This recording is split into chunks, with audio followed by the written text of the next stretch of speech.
శ్రీ తురగ కృష్ణప్రసాద్ గారి సాహిత్య వ్యాస సంకలనం వ్యాస రత్నాకరం. దాని పేరు వ్యాస రత్నాకరం. మొదటి భాగంలో మనం మొదటి ఎపిసోడ్ ఫస్ట్ 16/8/24.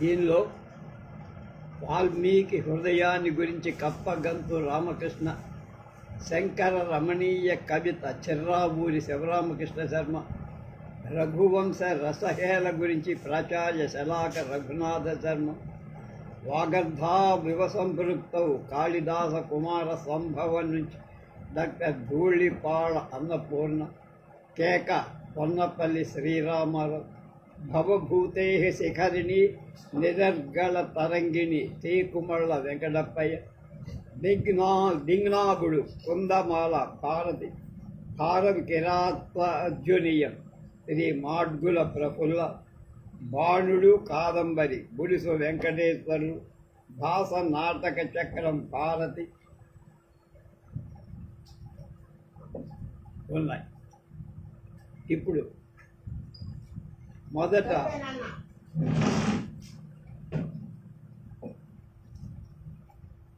నా గోళ అని మహామహోపాధ్యాయ ప్రాచార్య బ్రహ్మశ్రీ శలాక రఘునాథ శర్మ గారు రాశారు. సారస్వత పరంగా భారతీయులు ఆపేక్షించేది సహృదయం. విమర్శ భారతీయం కాదు. కావ్యానుశీలనానికి చరమ ప్రయోజనమే సహృదయం. దాని ద్వారా రసానందాన్ని పొందటాన్ని ప్రాచీన ఆలంకారికుడు సంభావించారు. విమర్శకుడిలో ఎంత వద్దనుకున్నా అహంకారం తొంగి చూస్తుంది. అది రసానుభూతి పరిధి నుండి పాఠకుడిని దూరంగా తరిమేస్తుంది. పాఠకుడు సహృదయత నుండి విక్షిప్తుడైపోతాడు. అంటే ఒక విధంగా విమర్శకుడు సాధారణ పాఠకుడి నోటి ముందరి రసాన్ని కంసి గుంజివేసి ఏదో ఇదమద్దని చెప్పరాని గరళప్రాయమైన విషప్రాయమైన దాన్ని అందించటానికి, దాని ద్వారా తన ప్రాగల్భ్యాన్ని నిలుపుకోవటానికి ప్రయత్నిస్తున్నారు. ఇది భారతీయుడు అపేక్షించే పరమార్థం మాత్రం కాదు. చిరంజీవి త్వరగా కృష్ణమోహన్ హృదయంలో దీనికి సంబంధించి ఏదో ఒక అలజడి చెలరేగింది. దానిని అణగార్చడానికి సహృదయత ఆశ్రయించడం తప్ప మరొక దారి లేదనుకున్నారు. కొందరు సహృదయులను ఆశ్రయించి చక్కని సారస్వత వ్యాసాలు వ్రాయించి వ్యాసరత్నాకరాన్ని ఉదాత్త ప్రమాణాల తీర్చిదిద్ది తెలుగు జాతికి ఉపాయనంగా 2024 కొత్త సంవత్సరం ఆరంభంలో అందిస్తున్నా. ఆయన పూనికను నేను మనసారా అభినందిస్తాను. ముందుగా ఆయన చిత్తశుద్ధిని ప్రశంసిస్తాను. ఈ సంకలనంలో వ్యాసాలన్నిటినీ నేను త్రికరణాలను ఒక తాటి మీదకి ఎక్కించి అనుశీలించాను. ఈ రచయితలందరూ నేను ప్రస్తావించిన విమర్శ సహృదయాల మీద నాకున్నటువంటి అభిప్రాయాలని హృదయ కుహరంలో పొదుపుకొన్నవా. అందరూ తమ తమ రచన విషయంలో ఉదాత్తమైన కృషి చేసి ఉన్నవా. అందరి రచనలు చదివించే గుణం నిండుగా ఉంది. వారందరినీ అభినందిస్తాను. వయస్సులో పెద్దవాణ్ణి కనుక వారందరినీ ఇక ముందు చేసే సారస్వత కృషిలో కూడా ఇటువంటి ధోరణి అవలంబించండి అని మృదువుగా బతిమాలుతారు. ఈ 4 మాటల వెనకాల ఒక ఆవేదన నిగూఢంగా హృదయంలో పెద్ద కాలంగా పీట పెట్టుకొని కూర్చు. భారతీయుడికి పాశ్చాత్య ధోరణుల దాస్యం చేసే దుర్గతి ఎప్పుడు కొట్టుకొని పోతుందా? అది నా ఆవేదన. ఇది తొలగటానికి ఇటువంటి వ్యాసరత్నాకరాలు ఇంకా ఇంకా ఇంకా ఇంకా ఇంకా రావు. త్వరగా తురంగం ఆ గమ్యాన్ని తప్పకుండా చేరుకుంటుందని తెలుగు పాఠకులకు చేరుస్తుందని ప్రగాఢ విశ్వాసం. నా ఈ విశ్వాసాన్ని సఫలం చేయవలసిందిగా శ్రీ శృంగేరి శారదాంనాయ పీఠ వ్యాఖ్యాన సింహాసనాధీశ్వరుడు సాష్టాంగ దండ ప్రణామ పురస్సరంగా వేడుకుంటున్నాను. శలాక రఘునాథ శర్మ. ప్రస్తుతానికి 10 రత్నాలు. గురు సహస్రావధాని డాక్టర్ కడిమెళ్ళ వరప్రసాద్. త్వరగా ఆ ఇంటి పేరు వినగానే తక్కువ సాహితీ ప్రియులకు గుర్తుకు వచ్చే మహనీయుడు త్వరగా కృష్ణమూర్తి. ఆయన సుప్రసిద్ధ చారిత్రక పరిశోధక కవి. సాక్షాత్తు ఆయన మనవడు ఈ త్వరగా. తాతగారంటే ఎనలేని ప్రేమ. అందుకని వారి రచనలను పునర్ముద్రించి సాహితీ లోకానికి అందిస్తున్నారు. అంతవరకు అది సామాన్యమైన విషయమే. కానీ అంతటితో ఆగకుండా ఇతరేతర కవులు రాసిన కావ్యాలను తాతగారికి అంకితంగా వ్యయప్రయాసలు మొత్తం తాను స్వీకరించి ముద్రిస్తున్నారు. నా గోభాగవతం అలాగే ముద్రింపబడి. అంతేకాకుండా ఇప్పుడు త్వరగా ప్రచురణాలయం అనే పేరుతో మరికొన్ని గ్రంథాలను ముద్రించాలని కంకణం కట్టుకున్నాను. దానిలో భాగంగా ముందర గణపతి గరిక పూజ అనే పేరుతో నేను వ్రాసిన చిరుపత్రాన్ని ముందుగా ప్రకటించాను. ఆ తర్వాత మా పెద్ద కుమారుడు చిరంజీవి కడిమెళ్ళ రమేష్ రచించిన పట్నాల బ్రతుకు అనే పద్య రచన, తర్వాత తప్పు కాదు అనే నా వ్యంగ్యాత్మక పద్య రచన ప్రచురించారు. ఇప్పుడు వ్యాస సంకలనంపై పడ్డారు. వారే సంకలనకర్తలుగా విభిన్న పండితుల చేత సాహితీ వ్యాసాలు వ్రాయించి పుస్తకంగా ప్రచురించాలని సంకల్పించారు. అది సంస్కృత కావ్యాలపై వ్యాసాలు. నవరత్నాల వంటి 9 దిగ్ధంతులైన పండితులను ఎంచుకున్నారు. వారి చేత సంస్కృత సాహిత్యానికి సంబంధించి 10 వ్యాసాలు వ్రాయించి ప్రచురించి ఇదిగో ఈ రూపంలో మన చేతిలో పెట్టారు. దీనికి వ్యాసరత్నాకరం అనే పేరు పెట్టి. రత్నాకరం అంటే సముద్రం అనే అర్థం కదా. మరి సముద్రంలో 10 రత్నాలే ఉండవుగా. ఏరుకొన్న వాళ్ళకి ఏరుకొన్నంత మహదేవ. ప్రస్తుతానికి 10 రత్నాలు అందిస్తున్నారు. అందునే దీనికి మొదటి సంపుటం అన్నారు. ఇలాంటి సంపుటాలు ఎన్ని వస్తాయో, ఎన్ని 10 రత్నాలు మనకు దక్కుతాయి. ఆది కవి వాల్మీకి కనుక కప్పగంతు రామకృష్ణ గారి వాల్మీకి హృదయంతో ఆరంభం అయ్యింది ఈ వ్యాసరత్నాలు. జగద్గురువుగా లోకం భావిస్తున్న శంకరాచార్యుల వారు గొప్ప కవిగా దర్శింపజేశారు డాక్టర్ చిర్రావూరి శివరామకృష్ణ శర్మ గారు. మహామహోపాధ్యాయ డాక్టర్ శలాక రఘునాథ శర్మ గారు రఘువంశ రసహేలతో సాహితీ లోకాన్ని తడిపి ముద్దే చేశారు. మా గురువు గారు ధూళిపాళ అన్నపూర్ణ గారైతే గొప్ప చమత్కారమే చేశారు. కాళిదాసు రఘువంశంలో మొదటి శ్లోకమై వాగర్భావివ సంపృక్తౌ అనే శ్లోకాన్ని తీసుకొని దానికి వ్యాఖ్యాన రూపమే కుమార సంభవం అని చెప్పి చాలా చక్కగా సమన్వయం చేశారు. ఇక పొన్నపల్లి శ్రీరామారావు 7 పదుల కుర్రాడు. పరమ ప్రాచీనతను అత్యాధునికతకు ముడిపి అవుననిపించగల మునగా. అందుకేనేమో నేటి కుర్రకారు నోటిలో తెగనానుతుంది కేక అనే పదాన్ని తన వ్యాసానికి శీర్షికగా పెట్టుకున్నాం. ఇదేమిట్రా, సంస్కృత సాహిత్యానికి సంబంధించిన వ్యాసానికి కేక అని తెలుగు పేరు పెట్టారు అని చూస్తా కదా. అది తెలుగు కేక కాదు, సంస్కృతం కేక. మయూరం చేసే అంటే నెమలి చేసే కంఠధ్వనికి కేక అనే పేరుందట. మయూరుడు అనే గొప్ప సంస్కృత కవి ఉన్నాడు. ఆయన సూర్యుడిపై గొప్ప శతకాన్ని మయూర శతకం రాశాడు. అందుకని దానికి కేక అని పేరు పెట్టారు పొన్నపల్లి వారు. అలా ఉంటాయి ఆయన పిల్ల చేస్తారు. పండితులను ముద్దు గొలుపుతాయి, కుర్రకారును గిలిగింతలు పెడతాయి.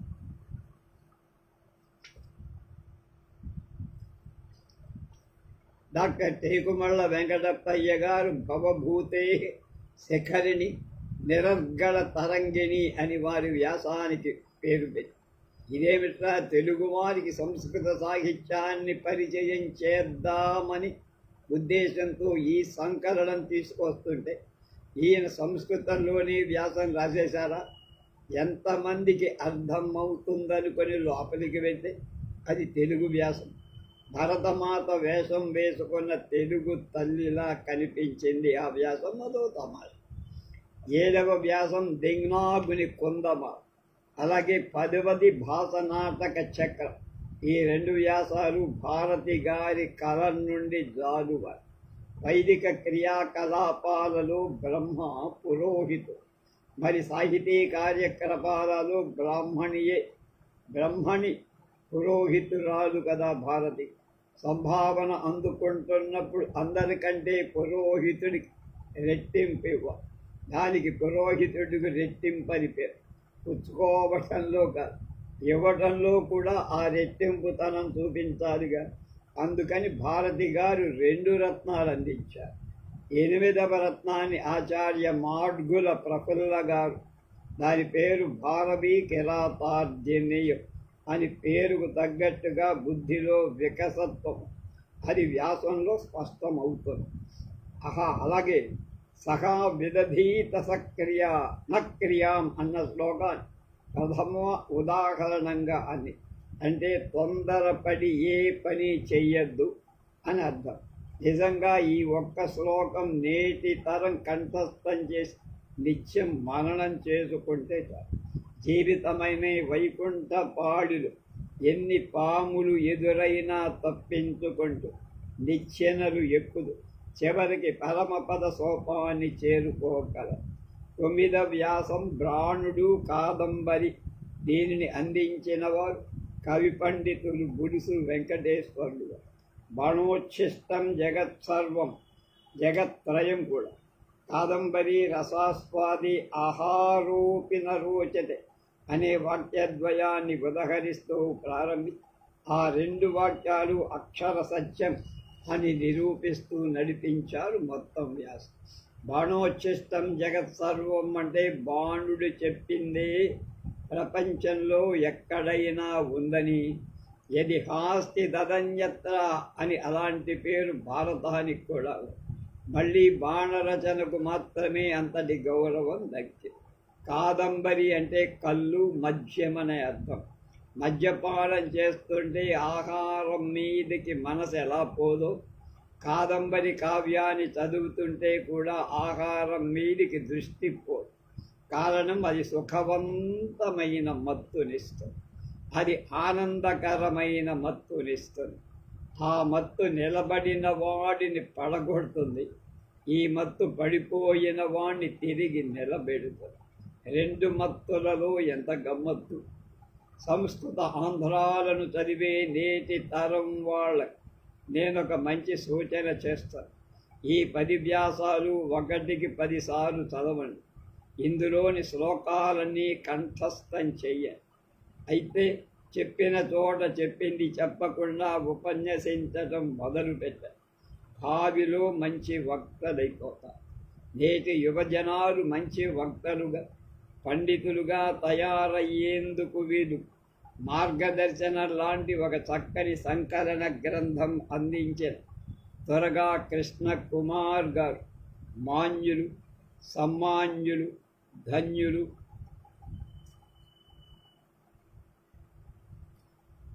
సకల సుజన మూర్ధన్యులు. వారు కలకాలం బాగుండాలి, వారి వల్ల సాహితీ లోకం బాగుండాలి. సదాస్తు అన్నారు అవధానిగా. తర్వాత మణిసింజిని అవధాన ప్రాచార్య ధూళిపాళ మహదేవమణి. తెలుసుగా మాడుగుల వారి ప్రతి అవధానంలో ఈయన సమన్వయకర్తగా ఉంటారు. ఇది రత్నాల వంటి వ్యాసాలకు ఆకరం అంటే నిలయం అని ఒక అర్థం. ఈ అర్థం రమణీయం. ఇంకా రత్నాకరం అంటే యౌగికంగా సముద్రం. ఈ అర్థంలో మన రత్నాలను కష్టపడి ఏరుకో, వాటంతటగా అవి దొరకవు. మనం లోతుల్లోకి దిగి వెతికి ఏరుకో. కనుక కష్టం తప్పదు. ఎందుకంటే ఇది ముందేసే ముంచేసే సముద్రంగా రససాగరంలో మునకలు వేయించే సముద్రం. అలా మునకలు వేయాలంటే పాఠకుడు పఠించి రాసే వ్యాసకర్తలు కూడా ఆయా కవులతో సమాన హృదయులు కావాలి.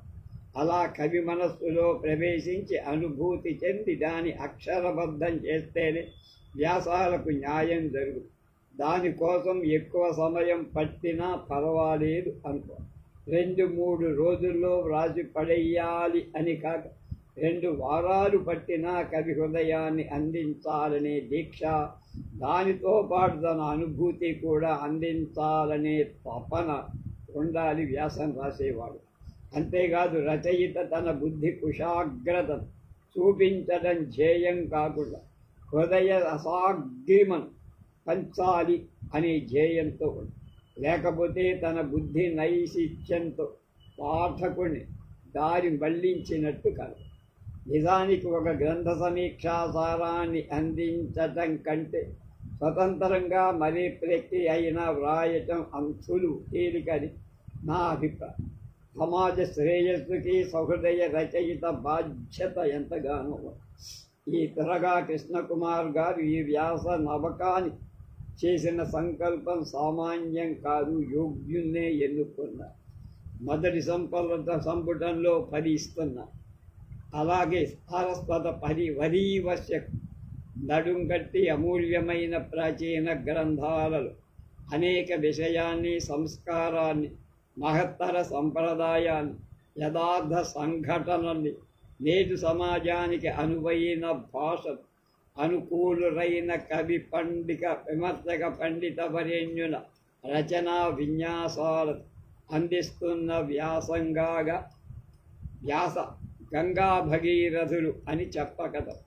అది చిన్నదానికి లాభనష్టాలు ఆశించే ఈ సమాజం ఏ స్వార్థం లేకుండా ఇంతటి బృహత్ వ్యాస సంహిత మొదటి భాగాన్ని అందిస్తున్న శ్రీ త్వరగా కృష్ణకుమార్ గారిని నేను హృదయపూర్వకంగా అభినందిస్తాను. ఇంకా ఇందులో లబ్ధ ప్రతిష్ఠులైన మహామహోపాధ్యాయు, మహాకవులు, పండిత శ్రేష్ఠులు, విమర్శక శిఖామణులు, సహృదాం వరేణ్యులు, ఇలా అందరూ మహనీయులే. వారు గ్రహించిన విషయాలు అమోఘమే. వాటిని సూత్రప్రాయంగా పరిశీలించవలసి. మొదటి వ్యాసం వాల్మీకి హృదయంలో, డాక్టర్ కప్పగంతు రామకృష్ణ గారి హృదయమే అంతా వ్యాసంలో విస్తరించే. అలాగే ఉభయ భాషా పండితులు, విద్వత్ పరివల్లులు శ్రీ చెర్రాబూరి శివరామకృష్ణ శర్మ గారు బందర్లో చాలా కాలం లెక్చరర్గా పనిచేసి హైదరాబాద్ మళ్ళీ బందర్లోనే ఎక్కడ సెటిల్ అయ్యారు. మంచి వివేకంతో శంకర రమణీయ కవి అన్న శీర్షికలో శంకర సాహిత్యంలోని శ్లోకాలు, కావ్య లక్షణాలు చక్కగా సమన్వయించడం బాగుంది. శీర్షిక సార్థకమే. మహామహోపాధ్యాయ ప్రాచార్య బ్రహ్మశ్రీ శలాక రఘునాథ శర్మగా బహుగ్రంథ స్రష్టాకు శృంగేరి పీఠాధిపతుల అనుగ్రహ ఆశీస్సులు పొందిన కవి పండిత మూర్ధన్యులు, అనేక పరిశోధక విద్యార్థులకు ఆచార్యులైన వారు. రఘువంశంలోని మొదటి 9 సర్గలు పీఠికగా సిద్ధాంతం చేస్తూ కొత్త విషయాన్ని జిజ్ఞాసగా ప్రతిపాదించి రఘువంశ కావ్యం పరమేశ్వరుడికి కట్టిన దివ్యధామం అని నిర్ద్వంద్వంగా చెప్పటం ఆయనకే చెల్లి. అసలు రఘువంశ రసహేల అన్న నామకరణం చెయ్యటంలోనే శర్మగారు కొత్తగా కనిపిస్తారు. ఆయా శ్లోకాలలోని రసమాధుర్యాన్ని ఏలగా అందించారు. డాక్టర్ ధూళిపాళ అన్నపూర్ణ గారు కుమార సంభవాన్ని సమీక్షిస్తూ ఉమారూపేణ అన్నదానికి తపోరూపేణ అని వ్యాఖ్యానిస్తూ స్థాణువైన ఇనుము వంటి ఈశ్వరుడు తపోరూపమైన అయస్కాంతంతో ఆకర్షించండి అని బ్రహ్మ అభిప్రాయంగా వివరించడం పరమ ఔచిత్యంగా. కావ్య ప్రయోజనాల్లో కాంతా సంహిత వ్యుపదేశేయ యుజై అని చెబుతూ కావ్యం వల్ల విశేషమైన ఉపదేశం లభించాలన్నారు. దాన్ని అనువర్ధం చేస్తోంది ఈ ఇక కేకతో కెవ్వుమనిపించిన పొన్నపల్లి రామారావు అసామాన్యమాడు. వ్యాసరచనకు వారు మయూరుని సూర్య శతకాన్ని ఎన్నుకోవడంలోనే వారి దిశన ధైర్యం ఏమిటో తేటపడు. పైగా కేక అనే పేరు కూడా ఆలోచనామృతంగా పెట్టారు. కృతికర్త మయూరుడు అంటే మగ నెమలి. అప్పుడతని కవన భాషా నాదం మయూరం చేసే కేక కూత. ఎందుకంటే తన రోగం పోగొట్టుకోవటానికి సూర్యుడికేసి తల ఎత్తి చెప్పిన శతకం కదా అది. నెమలి తలెత్తి కూస్తుంది కనుక దాని క్రేంకారం పేరు కేక. కనుక అది కలది కనుకనే దానికి కేకి అనే పేరు. కేక కలది కేకే కనుక అలా ధ్వనింపజేస్తూ కేకాపాటవాన్ని ఉట్టంకించారు ఈ కవి కేకి. ఆట నెమలి కవి కేకి అన్నారు. ఇంకా డాక్టర్ టేకుమళ్ళ వెంకటప్పయ్య గారు భవభూతే శిఖరిని నిరర్గళ తరంగిణి అని చాలా బరువైన పేరు. అందు శిఖరిని విన్యాసాలు చూపించకపోయిన సరళమైన భాషలో సంస్కృత వాంగ్మయ విద్యార్థుల భవభూతి గురించి తెలుసుకునే వాళ్ళకు బాగా ఉపకరించే విధంగా సమగ్రమైన పరిశీలనలతో ఆధునిక వరబడిగా మంచి వ్యాసాన్ని అందించి దింగ్నాగాచార్యుడు కుందమాలను వ్రాసిన వ్యాస రచయిత కుందమాల గురించి చెప్పాలంటే ఒక్క అన్వయాలంకారంలోనే చెప్పగలమని వారు చెప్పడం సభావోక్తిగానే. కుందమాల చదివిన వాళ్ళు ఎన్నో చదవకపోతే ఎంతగానో పరిశీలించకపోతే ఆ మాట అనలేరు. చివరిలో మల్లి తోటలో ఉల్లి కోసం వెతికే అన్న సామెతతో పరిశీలకులకు కొరడా కూడా జడిపించి నీవీ మోక్షణ సామెతల రసపానమ్మాని ప్రక్క చూపులు అనవసరం కదా. దీన్ని విమర్శకులు మార్గదర్శంగా గ్రహించాలి తప్ప మానవమానంగా చూడాలి. డాక్టర్ మాడ్గుల ప్రఫుల్ల గారు రాసిన భారవీ కిరాతార్జునీయం వ్యాసం భారతేరర్ధ గౌరవం అన్న ప్రతిష్టాస్ఫోరకంగా నడిచి సార్వకాలీన సత్యాలను అందించిన భారత్ కొన్ని పాఠకలోకాలు అందించిన ప్రఫుల్ల గారు అభివన్ గుడిసు వెంకటేశ్వర్లు గారు కాదంబరిని బహుకోణాలతో పరిశీలించారు. కావ్య సౌందర్య స్ఫోరకాలైన శయ్య రీతులు, ఆలంకారిక సౌందర్యాలు, కథాకథన సౌందర్యంలో కాదంబరి గొప్పదనం, గద్య కావ్య నిర్మితితో కవి సృజన నైపుణ్యం ఇలా ఒక పాఠకుడి ఆ కావ్య పఠనం పట్ల అనురక్తి కలిగే విధంగా వ్యాస నిర్మాణం చేసి నేను గౌతమి విద్యాపీఠంలో చదివే రోజుల్లో కాదంబరి రసాస్వాదే హ్యాపూర్వ ఆరోపిత నరోచతే అన్నదాన్ని నేను స్వయంగా అనుభవించా. క్లాసులో పాఠం విని ఉండబట్టలే మొత్తం కథ తెలుసుకోవటం కోసం సాయంత్రం సీతంపేట లైబ్రరీలో విద్వాన్ విశ్వం గారి తెలుగు అనువాదాన్ని పూర్తిగా చదివి వస్తూ రసలోకంలో విహరించేవారు.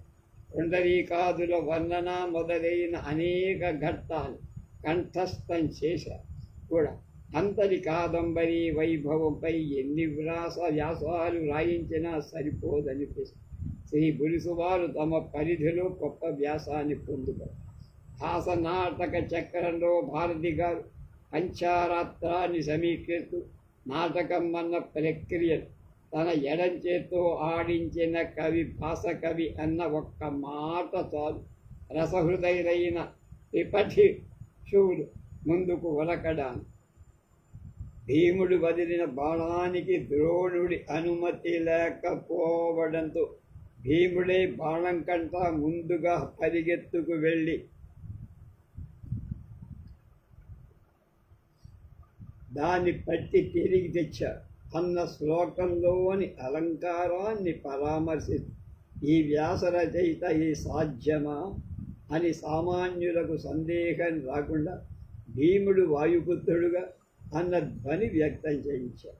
ఈ శ్లోకం అని చెప్పడం పరమ రమణీయకం. సమీక్ష అంటేనే స్ట్రక్చర్ అని చెప్పడం కాదు, స్ట్రక్చర్ని చెప్పడం కాదు, అంత సౌందర్యాన్ని వ్యక్తం చెయ్యాలన్న ధ్యేయం ఉండాలి. అలాగే భాసుడి యజ్ఞ ఫలాన్ని, స్వప్న వాసవదత్తని ఈ వ్యాసంలో చక్కగా సమీక్షించడం జరిగింది. స్వప్న వాసవదత్తదైతే తాను అర్థం చేసుకున్న పద్ధతిని పాఠకుల చదివి ఎలా ఆలోచించాలో అన్న విషయాన్ని భారతి గారు ఉపదేశించడం అభినందనీయం. ఇలా ఈ వ్యాసరత్నాకరం 100% సమాజానికి ఉపయోగించేది. ఈ త్వరగా కృష్ణకుమార్ గారి ఈ ప్రయత్నం నిశ్చయంగా సాహిత్య వరీవస్యే అంటే మార్గదర్శి. ఇది చదివిన వారికి నిస్సందేహంగా చదివినంత ప్రయోజనం. చివరికి త్వరగా కృష్ణమోహన్ పాఠక మిత్రులకు అంటూ తన విజ్ఞాపన చెప్తాను. వాంగ్మయంలో వేల ఏళ్ళు రాజనాలు పండించి రాసిపోసిన దిట్టలు రసరాట్టులు ఎందరో. ఆ రాశిలో మేలు తేళ్లను వింగడించుకొని నేటికి ఫలం రేపటికి బలం పొందగలగడమే ధ్యేయంగా ఆ దిట్టలు రసరాట్టులు కలం చేసుకొని సాహిత్యాన్ని వ్యాసాలుగా పరిచయం చేయాలని సంకల్పించి ఈ ప్రయత్నం మొదలుపెట్టి వ్యాసరత్నాకరం పేరుతో ప్రాచీన కవుల సాహిత్య వైభవాన్ని పరిచయం చెయ్యాలంటే కొన్ని పుటలకు పరిమితం చేయటం కుదరదు కనుక కొన్ని సంపుటాలుగా ప్రచురించాలని మొదటి ప్రయత్నంగా మొదటి సంపుటాన్ని వెలువరించటానికి ఎందరో పండితులు తమ వ్యాస రచనలు అందిస్తూ సహకరిస్తున్నారు. ఈ మొదటి సంపుటి 10 వ్యాసాల సంకలనంగా అందిస్తూ చేసిన మా ప్రయత్నాన్ని ఆశీర్వదించి ఈ మొదటి సంపుటానికి తమ వ్యాస రచనలో పుష్టి చేకూర్చిన మహామహోపాధ్యాయ ప్రాచార్య శలాక రఘునాథ శర్మ గారు, డాక్టర్ చిర్రావూరి శివరామకృష్ణ శర్మ గారు, పొన్నపల్లి సీతారామారావు అని మేము పెదవాడ SRR కాలేజీలో 56 నుంచి 60 దాకా చదువుకున్నప్పుడు తెలుగు లెక్చరర్ ఉండేవాడు. విశ్వనాథ గారి శిష్యుడు, భారీ పర్సనాలిటీ, ఖద్దరు పంచా ఖద్దరు లాల్చి పైన ఉత్తరీయం వేస్తుంటే ఒక శ్రీనాథుడు వస్తున్నట్టుగా ఉంటుంది. ఈయన పొన్నపల్లి రామారావు ఆయన పొన్నపల్లి సీతారామారావు అని జ్ఞాపకం. శ్రీ బులుసు వెంకటేశ్వర్లు, డాక్టర్ కప్పగంతు రామకృష్ణ, డాక్టర్ ధూళిపాళ అన్నపూర్ణ, మార్గుల ప్రఫుల్ల గారు, టేకుమల్ల వెంకటప్పయ్య, భారతి గారులకు ధన్యవాదాలు. ఎల్లవేళలా భారత భాగవతాలి ఉచ్ఛ్వాస నిశ్వాసాలుగా జీవనం సాగిస్తూ ఆర్ష విజ్ఞానాన్ని లోకానికి అందిస్తూ అత్యంత వాత్సల్యంతో ఎప్పుడు తమ ఆశీస్సులు అందిస్తూ మా అభివృద్ధి కాంక్షించే మహామహాపోజ్యపాధ్యాయ శ్రీ ప్రాచార్య శలాక రఘునాథ శర్మ గారి ముఖిలిత హస్తాలతో నమస్కరిస్తున్నా. మా ప్రచురణలు మొదటి నుండి ఆశీర్వదిస్తూ మార్గదర్శనం చేస్తున్న ఆచార్య బేతవోడు రామబ్రహ్మం గారు సర్వదా కృతజ్ఞ. సహితస్య భావ సాహిత్యం అనే భావన నా మనసులో పాదుకొని సాహిత్యంపై ఎక్కువ మక్కువ ఏర్పడటాన్ని ప్రత్యక్షంగా పరోక్షంగా కారకులై సాహిత్య సేవతో మా జీవితాన్ని చరితార్థం చేసుకోవడం కారణభూతులై మా ఈ సాహిత్య వ్యాసంగానికి ఎల్లవేళ వెన్నుదన్నుగా నిలుస్తున్న సహస్రావధాని డాక్టర్ కడిమిళ్ళ వరప్రసాద్ గారికి చిర రుణగ్రస్తుడు. ఏదైనా సందేహం కలిగిందే తడవుగా అడిగిన వెంటనే సందేహ నివృత్తి చేసి సర్వ విద్యా సంగ్రహ గ్రంథం విలువైన సూచనలు ముందుకు నడిపించే శ్రీ పొన్నపల్లి శ్రీరామారావు గారు ఎప్పుడూ కృతజ్ఞ. కొంతమంది పండితుల్ని పరిచయం చేసి వ్యాసరచనని అందించేలా పరోక్షంగా సహాయం చేసిన ప్రముఖ సాహితీవేత్తలు శ్రీ నారుమంచి అనంతకృష్ణ, వాడ్రేవు చెనవీరభద్రుడు గారి ప్రత్యేకంగా కృతజ్ఞత. ఈ వ్యాస సంకలనానికి అక్షర ఆశీస్సులు అందించిన శలాక వారికి, సహస్రావధాని వరప్రసాద్ గారికి, తూడిపాళ మహదేవమణి గారికి ధన్యవాదాలు. ఎల్లవేళలా హార్దికంగా వెనకమని నేను ముందు నడవటానికి అన్ని వేళ సహాయ సహకారాలు చేస్తున్న సోదరుడు త్వరగా ఉమామహేశ్వరికు, నా సహాధ్యాయి స్నేహితుడు శ్రేయోభిలాషి సిగారెడ్డి సునీల్ కుమార్కి సదాకృతం. ఇందులో సంకలనం చేసిన వ్యాసాలు వేటికవే స్వతంత్ర. వ్యాసకర్తల అభిప్రాయాలు పూర్తిగా వాళ్ళ స్వంత. ప్రకాశకులు వ్యాస ప్రకాశకులు మాత్రమే. ఎటువంటి లాభాపేక్ష లేకుండా కేవలం సాహిత్యాభిమానంతో చేస్తున్న మా ప్రయత్నం పాఠకులకు సంతృప్తినిస్తుందని తలుస్తూ తదనంతర సంపుటాల ముద్రణ మీ విలువైన సలహాలు సూచనలు ఆహ్వానిస్తున్నాను అంటున్నారు భవదీయుడు త్వరగా కృష్ణకుమార్. సంస్కృతాంధ్ర కావ్య నాటకాలకు వ్యాఖ్యానాలు రాసి సారస్వాతానికి ఇతోధికంగా సేవ చేస్తున్న నిర్మల యశోభూషితుడు, సరస సాహితీ ప్రియుడు, సేముషి ధ్వరంధరుడు, అవధాన సుధాకర, సంచాలక సార్వభౌమ, కేంద్ర సాహిత్య అకాడమీ భాషా సమ్మాన్ పురస్కార గ్రహీత ఆచార్య బేతవోలు రామబ్రహ్మం గారి సారస్వతానికి చిరునీరాజనం వారి సారస్వతానికి చిరునీరాజనంగా ఈ గ్రంథం ఆయనకి అంకితం చేస్తున్నారు. వీరు బేతవోలు. వీరు రాసిన మురారి అనర్ఘ రాఘవాన్ని ఆయనకు ఫోన్ చేసి ఆయన పర్మిషన్ తీసుకొని మనం లైవ్ చేసి, కరుణశ్రీ జంఝాల పాపయ్య మాట దున్నుబాలు, మనసు వెన్నెలల దాలు, మంచి ఆశయాలు మల్లెప్పు, స్నిగ్ధ నిశిత దృష్టి, శివుని ముమ్మనవారు, సీత కిరణుడు బోడు బేతబోడు అని కరుణశ్రీ జంఝాల ఆయన గురించి రాశారు. గురు సహస్రావధాని కడిమెళ్ళ వరప్రసాద్ పలుకు పలుకులో అల బృహస్పతిని బోట్, పద్యమల్లెనా శ్రీనాథ భట్టు బోట్, నడుప వ్యాఖ్యానమును మల్లినాథు బోడు, భారతి కాబోడు బేతబోడు. బాగా ఇది కడిమెళ్ళవారు. ఇక మొదటి కథ, మొదటి వ్యాసం వచ్చామని. వాల్మీకి హృదయం అనేది మొదటి వ్యాసం. దీన్ని డాక్టర్ కప్పగంతు రామకృష్ణ రాసి. శ్రీరామ కథ ఏనాటి యుగాల నాటి కథ, ఇప్పటిదాకానా? హౌ ఇప్పటిదే నాటికి నేటికి, మరి ఏనాటికి రామకథ నిత్య నూతనంగానే.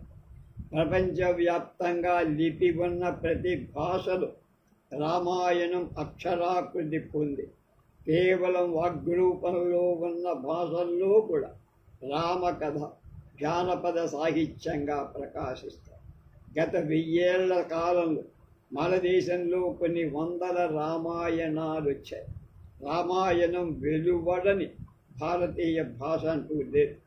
ఉత్తర భారతంలో తులసి రామాయణం, తమిళంలో కంబ నిత్య పారాయణ గ్రంథం, తెలుగులో వచ్చిన రామాయణాలకు లెక్కే లేదు. రంగనాథ, మొల్ల, భాస్కర, గోపీనాథ ఈ వరుసకు అంతులేదు. ఇవన్నీ రామాయణం. ఆధునిక కాలంలో కూడా శ్రీనివాస శిరోమణి, యామిజాల పద్మనాభ శాస్త్రి, స్వామి ఉషశ్రీ, జనమంచి శేషాద్రి శర్మ మొదలైన వారెందరో రామ కథ రాసి మురిసింటారు. కవి సమ్రాట్ విశ్వనాథ వారి సంగతి ప్రత్యేకంగా చెప్పక్కర్లేదు. కవితారూప తపస్సు చేసి మరీ రామాయణ కల్పవృక్షం రాశానని చెప్పుకొని అన్నమయ్య, చాగయ్య, గోపన్న మొదలైన వాగ్గేయకారులు తనివి తీరా రామభక్తి సామ్రాజ్యంలో మునిగి తేలారు. జానపదులైతే రాములోరు, సీతమ్మ తల్లి, లక్ష్మణ దేవర అంటూ తమలో ఒక్కరిగా రామయ్య కుటుంబంతో చుట్టరికాలే కలిపేసుకున్నారు. ఊర్మిళాదేవి నిద్ర, లక్ష్మణదేవర నవ్వు వంటి ఎన్నో ప్రసిద్ధ జానపద గేయాలతో రామకథ జానపదుల గుండెల్లో నిరంతరం ప్రతిధ్వనిస్తూనే ఉంది. రామకథకు సరిహద్దులు ఎల్లరూ లేవు. భాష, ప్రాంతీయ, కుల, మత, వర్గ, లింగ, స్థాయి భేదాలు లేవు. ఏమిటి రామకథ మహత్తు? అసలు రామాయణానికి ఎందుకింత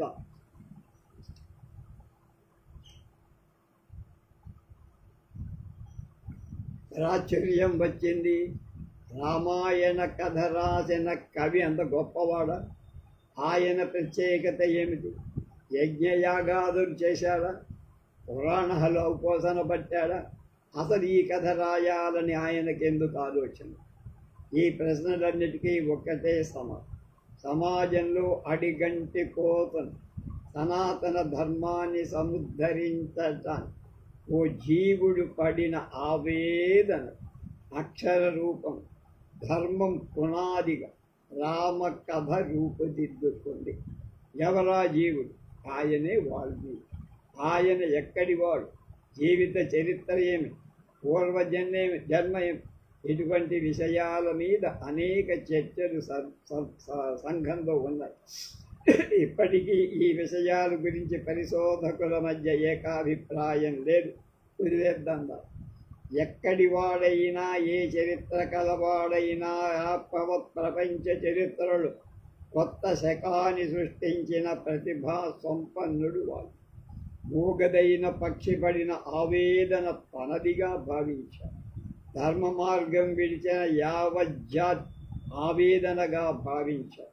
అందుకే తిరిగి ధర్మాన్ని ఈ సమాజంలో సముద్ధరించాలని సంకల్పించారు. విగ్రహవాన్ ధర్మ అని ప్రశంసలు అందుకున్న రామపాత్రను సృష్టించారు. జాగ్రస్వప్న సుషుప్తుల్లో కూడా అణుమాత్రమైన విడిచిపెట్టకూడదు. ధర్మాన్ని ఆచరించిన వ్యక్తి ఎవరంటే ప్రపంచమంతా ముక్త కంఠంతో రాముడు రాముడు రాముడు అనే సమాధానం చెప్పేలా రామపాత్రని ఆయన తీర్చిదిద్దారు. రామాయణ ప్రారంభంలోనే తన రాముడు ఎలాంటి వాడో వాల్మీకి చెప్పేశారు. ఓన్వస్మిన్ సాంప్రదం లోకో గుణవాన్ కశ్చ వీర్యవాన్ ధర్మజ్ఞశ్చ కృతజ్ఞశ్చ సత్యవాక్యో దృఢవ్రత చారిత్రేణ చకో యుక్తః సర్వభూతేషు కోహితః విద్వాన్ కః సమర్థశ్చ కశ్చైవ ప్రియదర్శినః ఆత్మవాన్ జితక్రోధో చ్యుతిమాన్ కోన్ అసూయకః కస్య బిభ్యతి దేవాశ్చ జాతరోషస్య సంయుగే.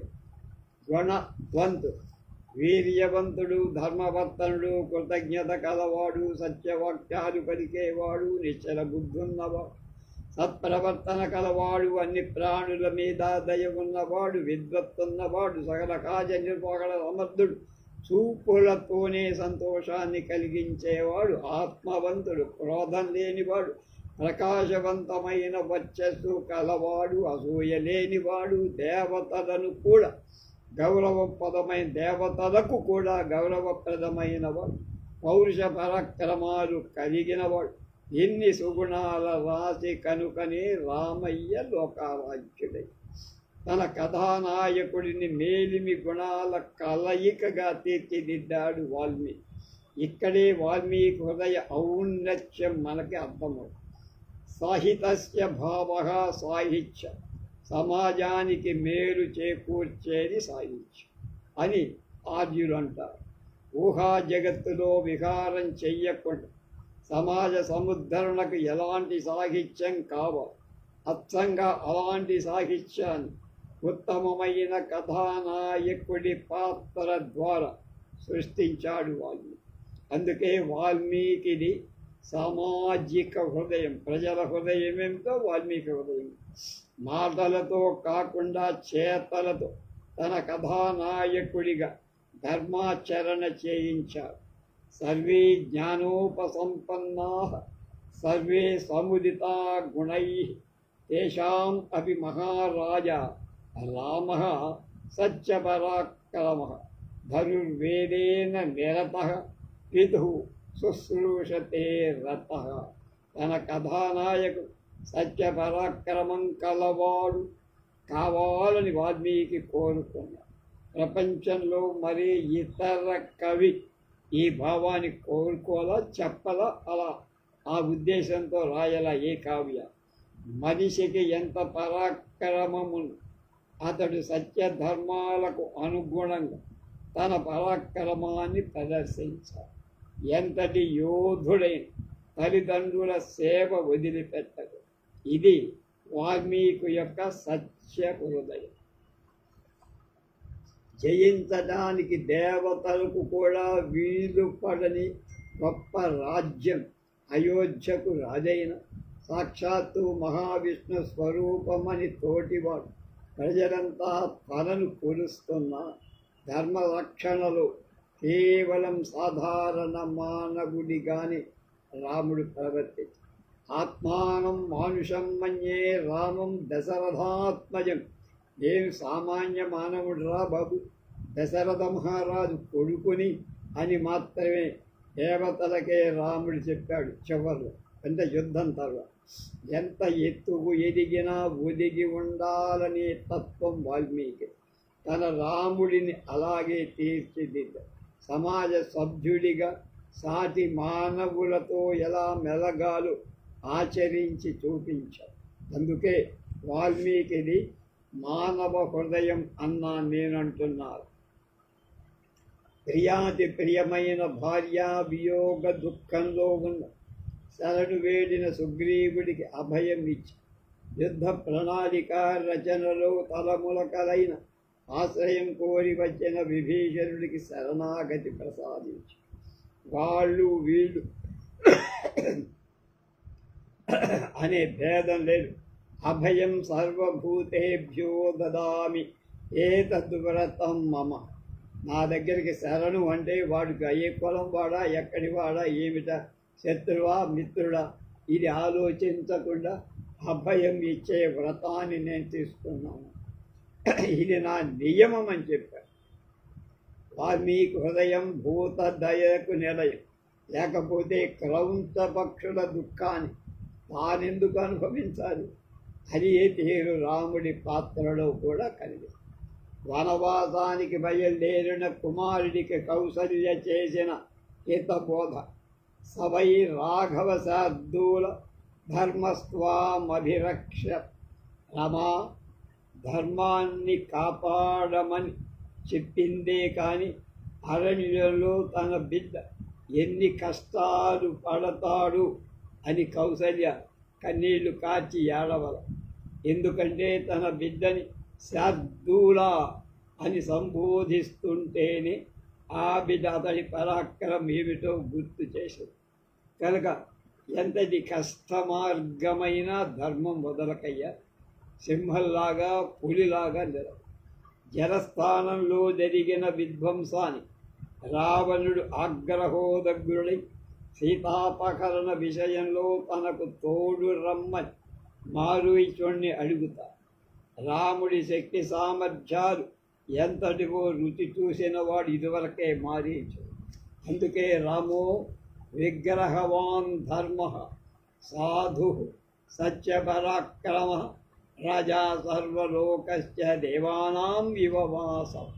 రావణ, రాముడు మూర్తి భవించిన ధర్మం, సత్య పరాక్రమం కలిగిన వాడు. ఆయన పరాక్రమం మామూలు కాదు, సత్యంతో కూడిన పరం. కనుక హితాన్ని కలిగిన వాడు. సత్య ధర్మాలు కలిసిన పరాక్రమానికి ఉన్న శక్తి ఎవ్వడికి లేదు, అపరిమితంగా ఉంది. అంటే దాన్ని ఎవడు జయించలేడు, అజేయం అదే. కనుక ఈ విషయాన్ని మారీచుడి పాత్ర ద్వారా వాల్మీకి చెప్పించారు. మాయాయుద్ధంతో లక్ష్మణుడి ఇంద్రజిత్తు ముప్పు తిప్పలు పెట్టు. చివరగా లక్ష్మణుడు ఒక నిర్ణయానికి వచ్చి ధర్మాత్మా సత్యసంధశ్చ రామో దాశరథిర్యధి పౌరుషేజ అప్రతిద్వంద్వ శరైన జహి రావణ నా అన్నగారైన శ్రీరామచంద్రమూర్తి సత్యధర్మాలకు నిలయమైన వాడైతే ఈ అస్త్రం ఇంద్రజిత్తును సంహరించు కాక అని బాణప్రయోగం చేసి మరుక్షణంలో ఇంద్రజిత్ అయిపోయాడు. సత్యధర్మాలు కలిస్తేనే అస్త్రాలకైనా శక్తి వస్తుందనే విషయం ఈ సందర్భంలో వాల్మీకి సుస్పష్టంగా చెప్పారు. ఒకటా రెండా మొత్తం రామాయణలు పదుల సంఖ్యలో వాల్మీకి రాముడి సత్య ధర్మ పరాక్రమాల గురించి ప్రస్తావిస్తారు. కారణం వాల్మీకి హృదయం సత్య ధర్మాలకు. మొత్తంగా వాల్మీకి హృదయం రామాయణంలో అనేక సందర్భాల్లో అనేక కోణాల్లో ప్రకటితమై కాగడా పెట్టి వెతికినా మత్తుకైనా కనిపించకుండా ధర్మం అంతరించిపోతున్న ఇలాంటి తరుణం మనం చూడాల్సింది ధర్మ సంస్థాపనకు మార్గమే తప్ప వాల్మీకి ఏ కులం చెందినవాడు అనే విమర్శ కాదు. మా కులం వాడని, మా జాతి వాడని, మా మతం వాడు వాల్మీకి కులమతాల కుమ్ములాటలోకి దింపకుండా మన అమానుషత్వాన్ని ప్రదర్శిస్తాం. విశాలమైన భావాలతో సత్యధర్మాలకు ప్రతీకగా రామాయణాన్ని అందించిన మహానుభావుడి పట్ల మనం చేస్తున్న అపచారం. ఇకనైనా ఈ ధోరణి వది వాల్మీకి హృదయాన్ని అర్థం చేసుకుందాం, రామరాజ్యాన్ని స్థాపిద్దాం. రెండవది శంకర రమణీయ కవిత.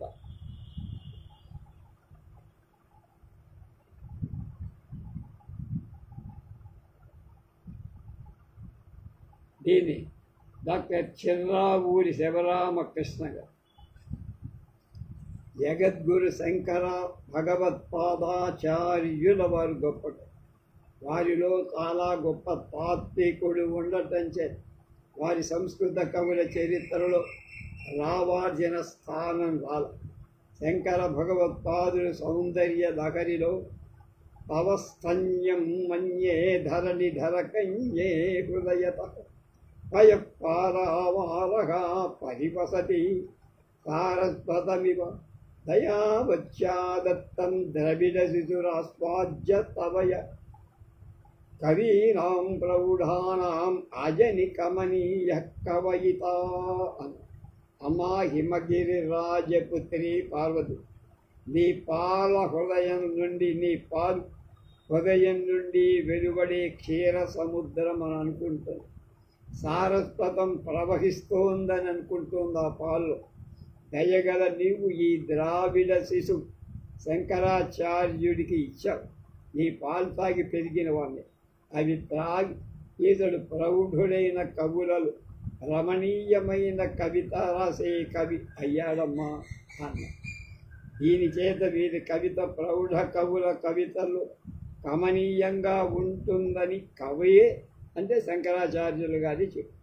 నీ స్తన్యం పయపరావారం అని తరుస్తున్న అనే చోట ఉత్ప్రేక్ష అలంకారం, సారస్వతం ప్రవహిస్తోందా అన్నట్టుంది అనే చోట మళ్ళీ ఉత్ప్రేక్ష. శ్లోకంలో ప్రసిద్ధ పదాలు వాడారాయి. ప్రసిద్ధ పదంబు అలఘా ప్రసాదమయ్యే అని ప్రసాద గుణమని ఒక మతం. దీనిలో విడివిడి పదాలు కూర్చారు. పృథక్ పదత్వం మాధుర్యం, ఇలా కూర్చడం మాధుర్యం అనే గుణం. అర్థం వ్యక్తంపై నలువొందిన అర్ధదీపనం, దీనిలో అర్థం స్ఫుటంగా వ్యక్తమవుతోంది కాబట్టి అర్ధవ్యక్తి అనే గుణం కూడా ఉందంటున్నారు చెర్రావులు. అన్య గుణంబులు మారి వేరొక్కరిపై నలకరింప సమాధి అని దాని ధర్మాలు ఒకదానిపై వేరొకదానిపై ఆరోపించడం సమాధి అనే దాని లక్షణం. మతం స్థంజంలో కయ పారావారం ప్రవాహం ఆరోపించటంలో సమాధి ధ్వని కనిపిస్తోంది. అలాగే శివానంద లహరిలో సర్వాలంకారయుక్తం సరళ పదయుతాం సాధు వృత్తాం సువర్ణం సద్భిః సంస్తూయమానాం సరసగుణయుతాం లక్షితాం లక్షణాఢ్యాం ఉజ్జద్భూషే విశేషాం ఉపగత వినయాం జ్యోతమానార్థరేఖాం కళ్యాణీం దేవ గౌరీ ప్రియమమ కవితా కన్యకాం త్వం గృహాణ అని రాశాడు. గౌరీ ప్రియా శివ అన్ని ఆభరణాలతో అలంకరింపబడింది, మెత్తని పాదాలతో కూడింది, మెల్లగా నడిచేది, మంచి పనులలో ప్రవర్తించేది, అందమైన రూపం కలది, భక్త కోరే సుగుణాలు కలది, కన్యను కోరే వారి చేత వరింపబడేది, మంచి లక్షణాలు కలది, సుశీలం కలది, వినయవతి, భాగ్యాన్ని సూచించే హస్తరేఖలు కలది అయిన ఈ కవితా కన్యను నువ్వు అనుగ్రహించు. ఇది కవితయందు కన్యాత్వాన్ని, కవితలో కన్యాత్వాన్ని ఆరోపించి చేసిన గొప్ప వర్ణన. ఇక కవితాపక్షంలో అర్థమిది. గౌరీపది ఉపమా మొదలైన అన్ని అలంకారాలతో కూడింది, మృదువైన తేలిగ్గా అర్థమైన అర్థాలతో కూడింది, మంచి ఆర్య మొదలైన వృత్తాలతో కూడి, పరుషత్వం లేని అకారాది వర్ణాలతో కూడి, కావ్య లక్షణాలు తెలిసిన వాళ్ళ చేత పొగడబడి, కావ్య లక్షణాలు కల విశేష అలంకారాలు కూడా ఉన్నది. కవి వినయం కలిగింది, వెంటనే స్ఫురించే అర్ధపుష్టిక శుభాన్ని బోధించే అయిన కావ్యమనే ఈ కన్యను నువ్వు తీసుకోవయ్యా, నాకు అల్లుడుకా అన్న. దీనివల్ల వీరి స్తోత్రాలలో అలంకారాలు, అర్ధవ్యక్తి, ద్రాక్షాపాకు మొదలైన వృత్తాలు, విశేషాలంకారాలు ఉన్నాయని స్పష్టం. ఇది శ్రద్ధరా వృత్తం. దాని గణాలు మా రా భా నా య. ఇదంతే యుక్తం వా పరమశివ కారుణ్య జలధే గతౌ తిర్యగ్రూపం తవ పదశిరో దర్శన ధియా హరిబ్రహ్మాణౌ తౌ దివి భువి చరంతౌ శరమయుతౌ కథం శంభో స్వామిన్ కథయ మమ విజ్జోసి పురతః. పరమశివా శంభో కరుణా సముద్ర, మహాతేజస్వంతులై హరిబ్రహ్మలు నీ పాద శిరస్సులను దర్శించాల. వరాహ రూపం, హంస రూపం ధరించి భూమి కింద ఆకాశానికి వెళ్ళి బాగా శ్రమపడ్డారు. అది ఏమైనా వాళ్ళు కనుక్కోగలిగారా? అది అది న్యాయమేనా? అంత గొప్ప వాళ్ళకే నీ దర్శన భాగ్యం కలగ, నువ్వు నాకు ఎలా కనపడతావయ్యా? కైముచ్చేనార్థ సంపత్తి కావ్యార్థాపత్తిరిష్యతే అనే లక్షణం నుంచి ఈ శ్లోకంలో కావ్యార్జ అపత్యలంకారం, క్రమాలంకారం కూడా, అపారుష్యం సౌకుమార్యం అనే లక్షణాన్ని బట్టి ఇందులో సుకుమారత్వం, సౌకుమార్య గుణం. ఇది శఖరిణి వృత్తం. యా మా నా సా భా లా గ అనే కదా. ఇక గణేశ పంచరత్నలు నితాంతకాంతదంతక అంతిమంతకాంతక ఆత్మయం అచించ రూపమంతహీనమంతరాయ కృంతరం ఉదంతరే నిరంతరం వసంతమేవ యోగినాం తమేకదంతమేవ తం విచింతయామి సంతతం అని పంచచామరా వృత్తంలో గణేశుని స్తుతించారు ఆచార్య. చాలా మనోహరమైన దంతకాంతి కలవ, యముణ్ణి కూడా అంతం చేసిన శివకుమారుడు, ధ్యానించడానికి శక్యం కాని రూపం కలవ, అంతం లేనివాడు, విఘ్నాలను తొలగించేవాడు, యోగుల హృదయంలో ఎప్పుడూ ఉండేవాడు అయిన ఏకదంతుణ్ణి నిరంతరం హృదయంలో ధ్యానిస్తారు. ఈ శ్లోకంలో సౌకుమార్యం అనే గుణం, బొట్టు పిరుందల నరుగునది సౌకుమార్యము అంటే దాని లక్షణం. సున్నాల వెనక ముందు గల అక్షరాలతో పూరిస్తే అది సౌకుమారి. ఇది ఒక మతం. బిందు పూర్వక తకారం అనేక సార్లు నితాంత కాంత దంత కాంతి మంత కాంత మాత్మయం అచింత్యమల్పమంతహీనమంతరాయ కుంత ఉదంతరే నిరంతరం వసంతమేవ యోగిన తమేకదంతమేవ తం విచింతయామి సంతం. అది ఆ సున్నా ముందు ఉండి తకారంలో వచ్చింది మహాసౌందర్యం వచ్చేది. వికటత్వం ఉదారత వర్ణాలు నృత్యం చేస్తున్నట్టుగా రచించంతాన్ని ఔదార్యం ఆ లక్షణం ఆ శ్లోకంలో. ఇక సుబ్రహ్మణ్య భుజంగ ప్రయాతస్తమ గిరౌ మన్నివాసే నరాయే ధిరూఢ సదా పర్వతే రాజతే తే ధిరూఢ ఇతీవ బ్రవన్ గంధశైలాధిరూఢ సదేవో ముదేమే సదా షణ్ముఖోస్తు. ఏ మానవు నా నివాసమైన కొండ ఎక్కుత వారు వెండి కొండ కైలాసం అధిష్ఠించిన వాళ్ళు అని చెబుతున్నట్లుగా గంధశైలాన్ని ఎక్కిన షణ్ముఖ స్వామి నాకు సంతోషం కలిగించు కాదు. ఈ శ్లోకంలో హేతు ఉత్ప్రేక్ష అలంకారం. హేతువు కాని దాన్ని కారణం కాని దాన్ని కారణంగా చెప్పడం. మరి సర్పరూపంగల సుబ్రహ్మణ్యుణ్ణి భుజంగ ప్రయాతంలో వర్ణించడమే ఒక గొప్పతనం. అలాగే ఔచిత్యం కూడా. అలాగే ధిరూఢ అనే వర్ణాలు 3 పాదాలలో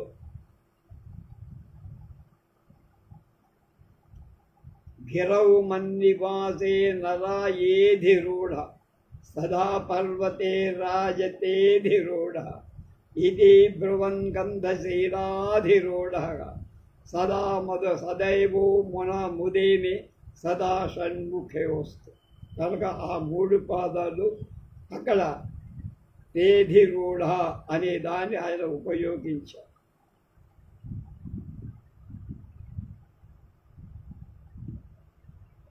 తే అనేది ఆవృత్తమై వృక్ష ప్రయాస కలిగించి. ఇక శివ సపరికర పాదాది కేశాంతస్థవంలో అంభోజాభ్యాంచరంభ రథచరణలతా ద్వంద్వ కుంభీంద్ర కుంభై బింబేన్వెందోశ్చ కంభోరుపరి విలసతా విద్రుమేణోత్పలాభ్యాం శంభో సంభోగయోగ్యం కిమపి ధనమిదం సంభవేత్ సంపదేన. శంభుడు బాగా అనుభవించ తగింది. మాటలతో చెప్పటానికి వీలు కాని సంపద మాకు కలిగించుక. ఈ సంపద 2 తామర పూలతో 2 అరటి స్తంభాలతో రథచక్రంతో శంఖంపై ఉన్న పగడంతో నల్ల కలువల జంటతో మేఘంతో మదనుడి విచిత్రమైన ఆడంబరం వెలువరిస్తూ శివుడు అనుభవింపదగిన సంపద అవధి గౌరిని. కనుక ఆమె పాదాలు తామరపు, తొడలు అరటి కదంబ, కటి రథచక్ర, నూగారు లత, స్థనాలు గజకుంభ, కంఠం శంఖం, పెదవి పగల, కళ్ళు నల్ల కలువ, కేశపాశం మేఘం. ఉపమేయాలను చెప్పకుండా ఉపమానాలు మాత్రమే చెప్పి అనుభవ అభయభేద రూపంతో వర్ణించారు ఆచార్య. తెలుగులోలా 3 పాదాలలో బిందు పూర్వక భకార ప్రాస వేసి చాలాసార్లు భకారం ఆవృత్తి పొందటం చేత వృత్స్యనుప్రాస శరగ్ధరా ఉత్తం మా రా భా నా యా గణాలు శ్లోకమంతా అలా ఉపమానాలు మాత్రమే చెప్పడం కొత్త పద్ధతి. అంభోజాభ్యాంచరంభ రథచవరణ లతాద్వంద్వ కుంభీంద్ర కుంభై బింబేనోందేవశ్చకంభో ఉపరి విరసా విద్రుమేణోత్పలాభ్యాం. బంభో సంభోగయోగ్యం కేమపి ధనమిదం సంభవేత్ సంపదేన. అది ఆయన గొప్పతనం. శంకర భగవత్పాదులు తమ కవితలు అనేక ప్రయోగాలు కూడా చేస్తారు. కవితలో కొత్త పద్ధతి అవలంబించటాన్ని ప్రయోగం అంటారు. ఇది దశశ్లోక స్తుతి. సాంబోనః కులదైవతం పశుపతే సాంబ త్వదీయా వయం సాంబస్థౌమి సురాసురోరగ గణాః సాంబేన సంసారితా. సాంబాయాస్తు నమో మయా విరచితం సాంబా పరం నో భజే సాంబస్యానుచరోస్మ్యహం మమ రతి సాంబే పరబ్రహ్మణి. అద్భుతంగా ఈ శ్లోకంలో సంబోధనతో కూడి 7 విభక్తులతో వాక్యాలు రాశారు. భక్తి చాలు వారేట్టుగా శార్దూల వృత్తంలో సాగిన ఈ శ్లోకంలో మాధుర్యం, అర్ధవ్యక్తి, వృత్యనుప్రాసాలు. స్వామివారి మరో ప్రయోగం మంత్రవర్ణాలను మొదలుపెట్టి దేవతా స్తోత్రాలు రాయటం. ఇందులో దక్షిణామూర్తి వర్ణమాలా స్తోత్రం. నానేత్యవం జన్మనుమజ్జస్థితవర్ణాన్ భక్తకాలే వర్ణ గృహీచై ప్రజపంతి బోధంతే సంప్రాప్త సమస్త సృజితంత్రాః తం ప్రత్యంచం దక్షిణవక్తరం కలయామి. ఇది మత్త మయూరం అనేటువంటి ఛందస్సు. పేరుకు తగినట్టు నడక నాట్యం చేసినట్టు సార్. ఇది ఔదార్యం అనే గుణం. పృథక్ పదత్వం అనే లక్షణం గల మాధుర్యం కూడా చాలా బాగుంది. శతకాలలో చివరి పాదం మగుడు. దక్షిణామూర్తి శబ్దాన్ని దక్షిణ ప్లస్ మూర్తి అని దక్షిణ ప్లస్ అమూర్తి అని పద విభజన చేశారు. అంటే మొదటి విభాగం సమర్థమైన ఆకారం కలవాడు. అది అన్నిటా సమర్థుడైన ఈ స్వామి నిజానికి ఆకారం లేనివాడిగా నిర్గుడు. వాడిని రెండవ భాగం ఏ దేవుడి మంత్ర మధ్యంలో నా నా అనే 2 వర్ణాలు గ్రహించి ప్రశస్తి పొందటం కోసం జపిస్తారు. వేదశాస్త్ర రహస్యాలు అన్నింటినీ అనుభవానికి తెచ్చుకొని ఆనందిస్తున్నారు. అలాంటి ప్రత్యేగాత్మ అయిన దక్షిణామూర్తిని ధ్యానిస్తున్నాను అని ఆచార్యుడు. సువర్ణమాల స్తోత్రంలో ఇంకొక ప్రయోగం. వర్ణమాల అక్షరాలను శ్లోకాదిలో పెట్టి 3 పాదాలను మకుటంగా చేసి సాముదాయక భజన చెయ్యటానికి వీలుగా చేసిన రచన. 1, 2 పాదాలు ఒకరు చదివితే 3, 4 పాదాలు మరొకరు చదువు. అది దయనీయశ్చ దయాదుఃఖోస్తి మదంచ స్వదన్య ఇహ భూ సాంబ సదాశివ శంభో శంకర శరణం మే తవ చరణయుగం. కనుక నాకంటే దయనీయుడు, నాకంటే దయనీయుడు, నీకంటే దయ కలవ ఈ లోకంలో మరోడు. దయలేని వాణ్ణి నేను, నీ యొక్క అనుగ్రహం పొందనివాడు. లోకంలో దయ కలవాడివుడు. ఈ లోకంలో మనిద్దరూ అట్లాంటివాడు అనే గొప్ప భావాన్ని క్రమాలంకారంలో చిన్న ఆర్యా ఛందస్ 2 పాదాల్లో చెప్పడం ఇది ఆచార్యుల గారి ప్రత్యేకత. కవిత్వంలో వైశిష్ట్యానికి చిహ్నం గ్రంథంలో వాక్యాలు ప్రజల నాగరుకపై నర్తించదు. శివాపరాధ క్షమార్పణ స్తోత్రం ఉంది. ఇలాంటి వాక్యాలు ఆయుర్నశ్యతి పశ్యతాం ప్రతిదినం యాతి క్షయం యౌవనం ప్రత్యాయాంతి గత పునర్న దివసాః కాలో జగద్భక్షకః లక్ష్మీస్థోయ తరంగ భంగ చపలాద్ విద్యుచ్ఛలం జీవితం తస్మాన్ మాం శరణాగతం కరుణయా త్వం రక్ష రక్షాధునా. దీనిలో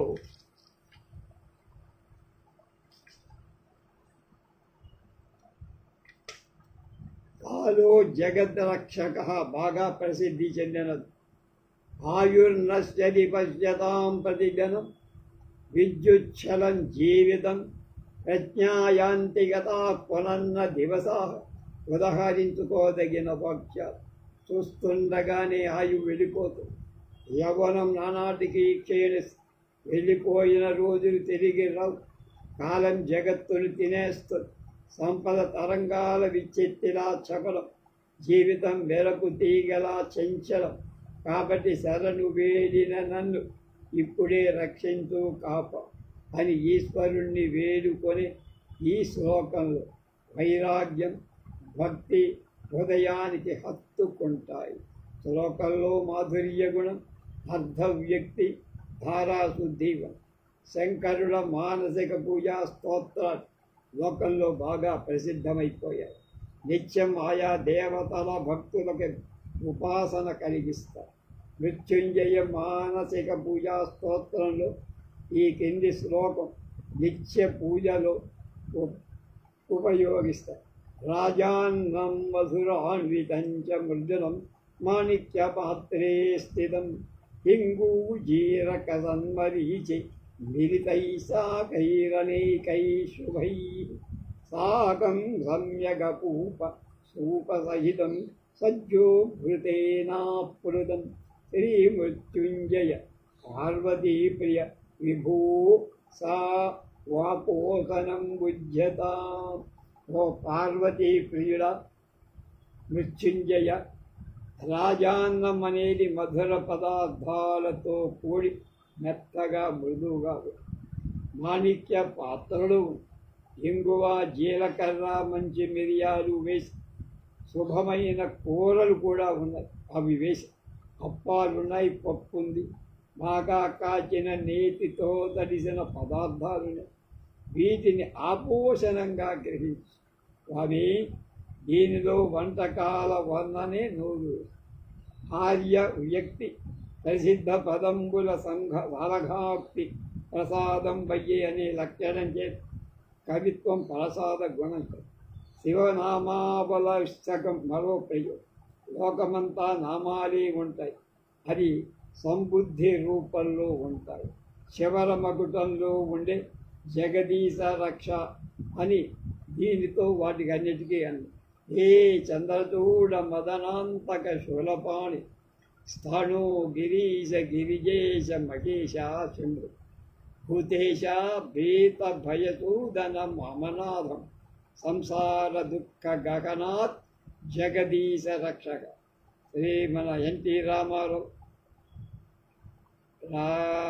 కన్నాంబయ్య వాళ్ళిద్దరూ వేసినటువంటి హరిశ్చంద్ర సినిమాలు ఈ శ్లోకాన్ని కూడా దీనిలో మాధుర్యం, అర్ధవ్యక్తి, ప్రసాద గుణం. ఈ కింది అష్టకం నమశివాయ అనే మకుటంతో చతుర్ధ్యంత పదాల ధారాశుద్ధితో బాగా ప్రసిద్ధి పొంది దీని కూడా ప్రసాద గుణం. ఈ స్తోత్రం అర్ధవ్యక్తి సౌకుమార్యం గుణాలతో అలర. మందాకిని సలిల చందన చర్చితాయ్ నందీశ్వర ప్రమథనాథ మహేశ్వరాయ మందార ముఖ్య బహుపుష్ప సుపూజితాయ తస్మై మకారాయ నమశివాయ. దీనిలో 3 పాదాలలో బిందుపూర్వక ప్రాస ఉంది. మందాకిని, నంది, మందార కనుక అది తెలుగు సంప్రదాయం. ఇది పద్యానికి శ్రావ్యతని.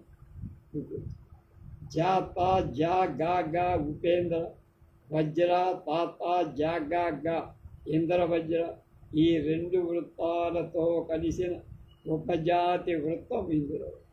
ఉమామహేశ్వర స్తవం ద్వివచనాంత పదాలతో 2 సమశబ్దాలతో గాన అనుగుణంగా ఇది కూడా బాగా ప్రసిద్ధి చెంది. దీనిలో నమో నమ శంకర పార్వతీభ్యాం అనేది మకుట. ఇది కూడా ఇంద్ర వజ్ర, ఉపేంద్ర వజ్రలతో ఉపజాతి వృత్తంతో విరాదు. నా చిన్నప్పుడు ఇవన్నీ నేను నేర్చుకున్నా. నమ శివాభ్యాం జగదీశ్వరాభ్యాం జగత్పతిభ్యాం జయ విగ్రహాభ్యాం. అలా శ్రీదేవి భుజంగ స్తుతిలో భుజంగ ప్రయాత వృత్తం గమనంలో శ్రావ్యత ఉంటుంది. దీనిలో శ్లోకాలు కొన్ని శ్రీచక్ర ఆవరణార్చన పూర్తయ్యాక చదువుతారు. దీనిలో మంత్రశాస్త్ర రహస్యాలు కూడా అయినా కవిత్వం లేదంటే పొరపాటు. కచే చంద్రరేఖం కుచే తారహారం శకరే స్వాదుజాపం సరేషపదౌహం స్మరారే రవిప్రాయమేకం మదాఘూర్ణనేత్రం కురీయం నిధానం. కేశపాసంలో చంద్రరేఖ, కుచాలలో ముచ్చాలహారం, చేతిలో రుచి గల విలు చెరుకు, బాణాలపై తొమ్మెదల గుంపు కలిగి స్మరారి భావాలకు ఆశ్రయమై మదంచేత తిరిగే కళ్ళు కల నాల్గవదైన పెన్నిధిని ధ్యానం చేస్తున్నాం. ఆమె చేతిలో ఉన్నది చెరుకు వెళ్ళు వరకలు, అది రుచికలు. చేతిలో బాణం పుష్పం కనుక దానిపై తొమ్మిదిలు వాగుతారు. అలాగే స్మరారి అభిప్రాయం ఇది రూపకం కనుక ఆమెను స్మరించడం శబ్ద సామ్యం చేత తగిందే. అలా పర్యాయోక్త అలంకారాలు, ఔదార్యగుణం, మాధుర్యం, కచం కుచం తార హార కర శర కాచర మొదలైన శబ్దాల ఆవృత్తి చే వృత్యనుప్రాసతో కవే చంద్రశేఖం కుచేతారహారం హరే స్వాదుజాతం సరే షట్పదౌ స్మరారే రవిప్రాయమేకం పదాఘూర్ణనేత్రం తురీయం నిధా.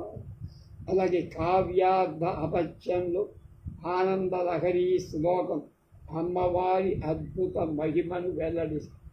భవాని స్తోతుం త్వాం ప్రభవతి చతుర్భిర్న వదనైః ప్రజానామీశాన త్రిపురమధనః పంచభిరపి స షడ్భిः సేనానిర్దశరథ ముఖైరప్యహి పతిః తదాన్యేషాం తేషాం కథయ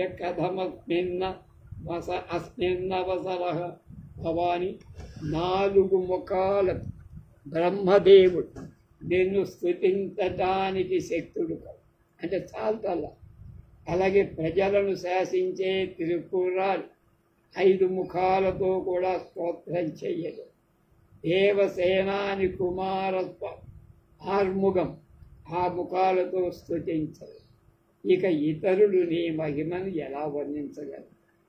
దీనితో దేవతలకున్న ముఖ సంఖ్య క్రమ ఆధిక్యంతో చెప్పారు. అర్ధవ్యక్తి అంటారు. మాధుర్యం, సౌకుమార్యం అనే గుణాలు అందులో ఉన్నాయి. శిఖరిణీ వృత్తం లయానుగుణంగా ఉంది. సంగీతం రాని వాళ్ళు కూడా హాయిగా పడు. భవాని స్తోతు త్వాం ప్రభవతి చతుర్భిర్నవదన ప్రజానామీశాన త్రిపురమధన పంచభిరపి ససద్భిः సేనానిర్దశశతముఖై అప్యహి పతిః తదాన్యేషాం తేషాం కథయ కథమ అస్మిన్నవసరః.